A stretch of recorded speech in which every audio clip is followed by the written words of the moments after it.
Establishing central control, this pawn thrust immediately stakes a claim in the heart of the board. Developing the knight to f6 immediately contests the center and prepares for solid queenside development, setting the stage for flexible middle game structures. Establishing central dominion, c4 immediately challenges black's knight and prepares to deploy pawns for a robust kingside attack. Challenging the center's pawn structure immediately creates dynamic counterplay and opens lines for active piece development. Opening a diagonal for the queen and advancing the pawn chain creates immediate space and pressure on black's position. Black boldly sacrifices a pawn to disrupt white's central control and open queenside lines. Seizing central space, this pawn grab immediately opens lines for development and challenges black's adventurous gambit by exploiting its pawn structure weakness. Black immediately challenges white's pawn center, aiming to disrupt its harmony and open lines for counterplay. Pressing the pawn advances creates an immediate pawn island for black, potentially weakening their queenside structure long-term. Black anchors this central pawn chain, preparing to unleash the queen's bishop and challenge white's queenside expansion. Developing this knight solidifies control of the center and prepares to challenge black's overextended queenside pawn structure. Boldly snatching the pawn disrupts white's central control, though it exposes the queen to immediate threats. Boldly staking a claim in the center, this pawn advance unlocks diagonal lines for your bishops. Securing the kingside flank with this pawn advance prepares a potential fianchetto, aiming to activate the bishop and bolster pawn structure against central pressure. Developing a piece, the bishop targets the queenside pawn chain's potential weaknesses while preparing castling for king safety.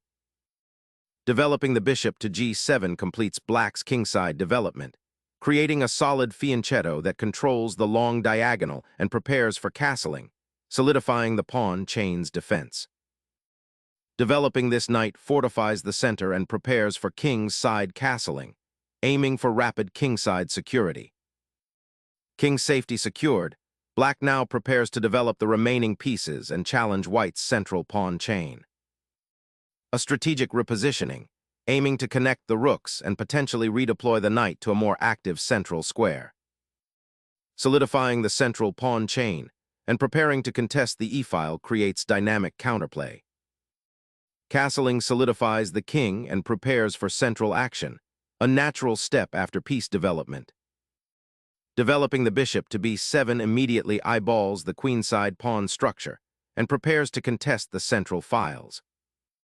Initiating a dynamic pawn advance, white boldly challenges black's queenside structure while simultaneously preparing a centralized knight outpost. Bringing the queen back centralizes its power and prepares to contest the open c-file, a key tactical nexus. Solidifying the center and preparing for a kingside pawn advance, while also improving the bishop's reach. Anchoring the queen's Indian complex on the queenside, this move prepares potential queenside expansion. Asserting control over the c-file, white prepares to pressure black's queenside pawn chain while coordinating pieces for a central push. Exploring central influence, the knight eyes white's queenside pawn structure and prepares for potential central breakthroughs. A daring sortie towards the queenside, aiming to disrupt black's pawn structure and potentially exploit the weakened b6 square. Repositioning the bishop to a8 aims to reroute it to the kingside, potentially supporting an eventual g5 pawn push and preparing for future king safety. Propelling the pawn forward, white aims to seize control of the queenside and restrict black's queenside expansion. Challenging white's queenside pawn structure, this capture opens a crucial file for counterplay. Injecting activity into the queenside, the knight pivots to pressure the weak b-pawn and prepare for further kingside expansion. Redirecting the queen to a more central outpost might seem active, but it neglects the queenside pressure white is building. Seizing the open c-file after the pawn exchange, white initiates a strategic battle for central influence and potential pawn breakthroughs. Reclaiming the b-file with the rook immediately challenges white's central control and aims to exploit the open column. solidifying the pawn chain in preparation for a potential kingside advance. Unlocking the c-file for the rook is a vital step to challenge white's control and potentially exploit the a5 knight's isolated position. Harnessing the queen's potential, white prepares to exploit the weakened queenside pawn structure and pressure the b-file. Relocating the rook to the b-file solidifies black's grip on that open avenue and prepares for potential counterplay against white's queenside pawns. Fortifying the pawn chain's weak point while preparing a bishop repositioning towards the kingside action. Introducing central pawn tension, this aims to disrupt white's queenside structure and prepare for an active kingside game. Liberating the e-pawn unlocks diagonal pressure, forcing black to choose between pawn structure weaknesses or a compromised queenside. Opening the e-file now forces black to solidify their central presence and defend against the encroaching light-squared bishop. Simplifying to a potentially more manageable endgame, accepting a slight pawn structure compromise. Opening the f-file, black resolves central tension but sacrifices pawn structure, creating a slightly compromised pawn majority. The bishop relocates to a surprisingly active square, potentially disrupting black's queenside plans and preparing for a kingside pawn storm. Opening the c-file is paramount now, as black seeks active rook play. Reclaiming the open file, white solidifies control and prepares for potential pawn advances. Centralizing the rook on the open d-file now shores up the weak pawn and prepares for a potential endgame advantage. Seizing the a6 pawn creates an open file for the rook, but leaves the knight on a5 exposed. Reconnecting the knight to the queenside pawn chain strengthens the central pawn structure and prepares for potential pawn advances. Targeting the vulnerable c6 square with the bishop offers a direct threat to black's coordination. Unlocking the center with this pawn thrust creates a dynamic imbalance, forcing white to reconsider their piece placement. Anchoring the bishop to this strong square prepares to reclaim the initiative by supporting a knight advance or by exerting pressure along the c-file. Repositioning the knight to a more active square aims to disrupt white's control and potentially create attacking opportunities. Consolidating the rook to the open file offers vital pressure and clears the back rank for potential piece redistribution. Activating the king's defensive shield, this move prepares to bring the monarch into the fray. Repositioning the bishop to this square intensifies pressure along the central diagonal, aiming to exploit black's slightly passive piece arrangement. Seeking to reignite queenside counterplay, black aims to activate the rook on the open file, a crucial step in this balanced position. Liberating the bishop opens lines for attack and exploits black's weakened dark squares. Opening the center this way, though seemingly active, immediately exposes your king to white's active pieces. Unlocking the central files now offers white a clear path to develop active rook play and exploit black's weakened pawn structure. Recapturing the pawn solidifies black's central presence, aiming to untangle their pieces and exploit the open d-file. Focusing the king's safety, this check forces a difficult decision for black's monarch. The bishop retreats, offering a temporary respite from the immediate mating threats, though it does little to address the exposed king. Securing the open central file for potential future pawn advances. Shifting the king towards the center aims to activate its defensive capabilities and prepare for the rook exchange that will soon follow. Shifting the rook to the open file immediately intensifies pressure on black's vulnerable pawns and creates potential for future breakthroughs. Challenging the powerful bishop on a7 is a good start, but opens up the file for potential infiltration. Eliminating the defending bishop simplifies the queenside, preparing for piece activity. Retaking the bishop simplifies the position, focusing attention on controlling the open files and coordinating your remaining pieces for a final push. The knight repositions, preparing to pressure black's weakened kingside pawn structure and infiltrate the enemy position.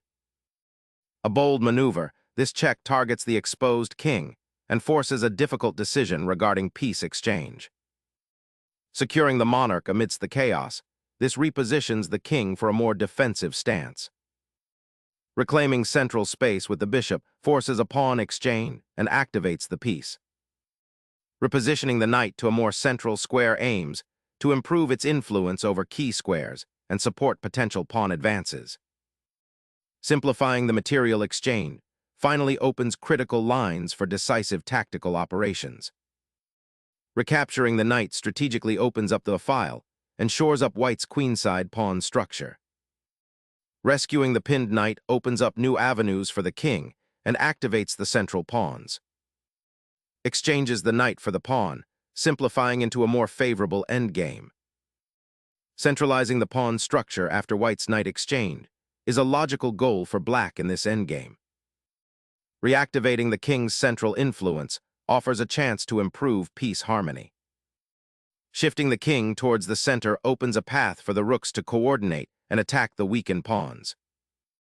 Shifting the king to the corner prepares for potential pawn advances and offers some safety from the open file. Shifting the king to a more active square to potentially participate in central pawn battles or launch a counterattack.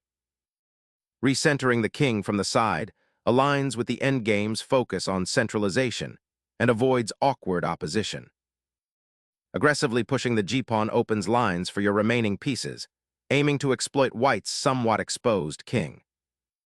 Relocating the monarch is paramount to avoid immediate threats and secure central activity. Unleashing the king's pawn opens lines, but beware of the exposed monarch. Shifting the king to the corner offers some shelter from potential threats along the 7th rank. Shifting the pawn adds pressure and aims to create counterplay in a tightly contested position. A forced sacrifice to expose the black king, aiming to unravel its defenses. A bold commitment to the center, aiming to disrupt white's central control and potentially create endgame opportunities. The monarch is forced out into the open, creating a perilous situation for black. The black king now ventures out, seeking active participation in the fray. Repositioning the rook to the king's flank prepares for further pawn advances or potential sacrifices to open lines against the black king. Chasing pawns is a dangerous game when the opponent's king is exposed. This rook repositions to attack the pawn chain, aiming to exploit black's exposed king. The black king, now exposed on the king side, faces immediate attacking prospects. King chase begins, forcing further concessions or immediate exposure. The king's square dance reveals an eagerness to escape the pawn's chase, seeking safety on the king side. The rook now actively eyes the passed pawn, aiming to prevent its dangerous advance. Suddenly, the rook finds a fresh diagonal, eyeing the d4 pawn. Reactivating the rook's pressure on the kingside pawn storm offers white a chance to regroup. Challenging white's king's safety with this active rook placement is a bold, albeit risky, gambit to seize initiative. The rook's check compels the black king to an even more exposed position, creating winning opportunities. A valiant attempt to exploit the open king, but white's defensive setup is too solid to crack under this pressure. A forcing check now, aiming to advance the rook further and gain space. Repetitive king dances can be a losing strategy when the opponent's pieces are better coordinated. That check forces the king to retreat again, preventing black from creating further passed pawns with his currently exposed monarch. A calculated repetition to gain a better vantage point or force a response before the king can escape. Patience is key. The rook patiently awaits its moment to disrupt black's passed pawn advance. Pushing the d-pawn finally creates serious central tension and forces white to react to the new threat. Pushing this pawn opens up your king's defenses, a precarious gamble in this tense endgame. Creating a safe haven for the king becomes paramount with this pawn push, offering a vital escape square. Securing the queenside pawn structure aims to restrict black's counterplay and potentially launch a kingside initiative. Capitalizing on the open kingside, black aggressively seeks to exploit the exposed white monarch through dynamic piece play and a relentless pawn advance. Reinforcing the queenside pawn chain offers a new attacking angle against black's exposed monarch. The rook's relocation to the second rank aims to support the pawn's advance, but it might expose the king to a potential attack. The rook's aggressive excursion snatches the pawn, clearing the way for a decisive kingside assault. Snagging that pawn opens a critical pathway for your rook to attack white's vulnerable king. Securing the rook to escort the pawn further up the board now, creating a dangerous infiltration threat. Unleashing a desperate final attempt, the black king finds itself cornered as white consolidates with the inevitable checkmate looming. Unleashing the rook to defend the crucial pawn, aiming to contain black's surging kingside. Pushing the pawn adds a final obstacle, complicating the king's escape while offering a potential passed pawn.